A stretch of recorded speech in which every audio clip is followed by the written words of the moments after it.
is Desiree, and I'm presenting for Group 2, Ramachandran Chapters 3 and 4. For this presentation, I was interested in the topic of cortical reorganization.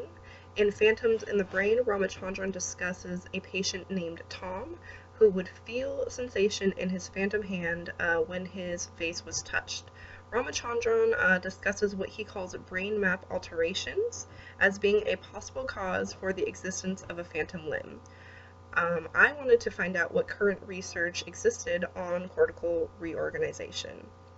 I found a study that used participants experiencing phantom limb pain who also showed signs of cortical reorganization similar to what was experienced by Ramachandran's patient Tom. The study included 13 upper limb amputees, 11 of them male and 2 of them female, as well as a 6-person control group of healthy participants.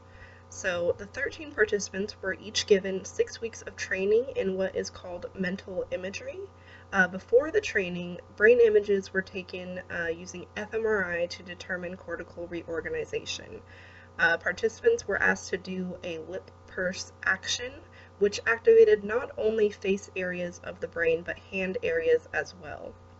Also, participants were asked to imagine movement of both hands, which in turn activated both hand and face areas of the brain. The participants then engaged in training, and the training consisted of 6 individual therapy sessions where participants would perform imagined movements and sensations of the phantom limb, as well as what is referred to as the body scan exercise.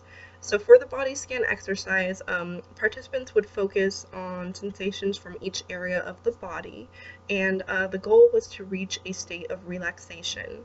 After this relaxation was reached, the participants would focus on each area of the phantom hand and imagine comfortable movement of the phantom limb. Researchers would ask them things like stretch away the pain, for example.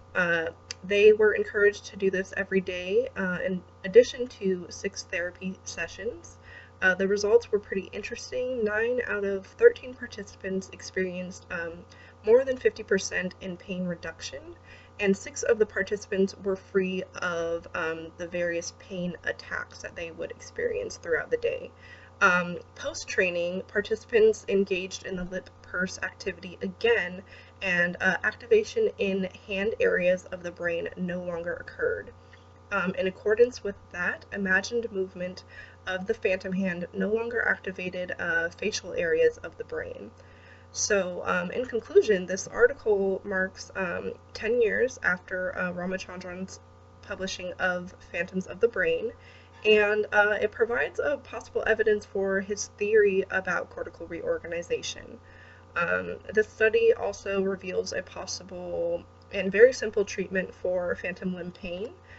Future directions for studies could include the study of cortical reorganization following trauma in general, as well as maybe using a larger pool of participants for this particular study as a recreation. That is everything for this. Hopefully there were questions, and hopefully there's not too many. I will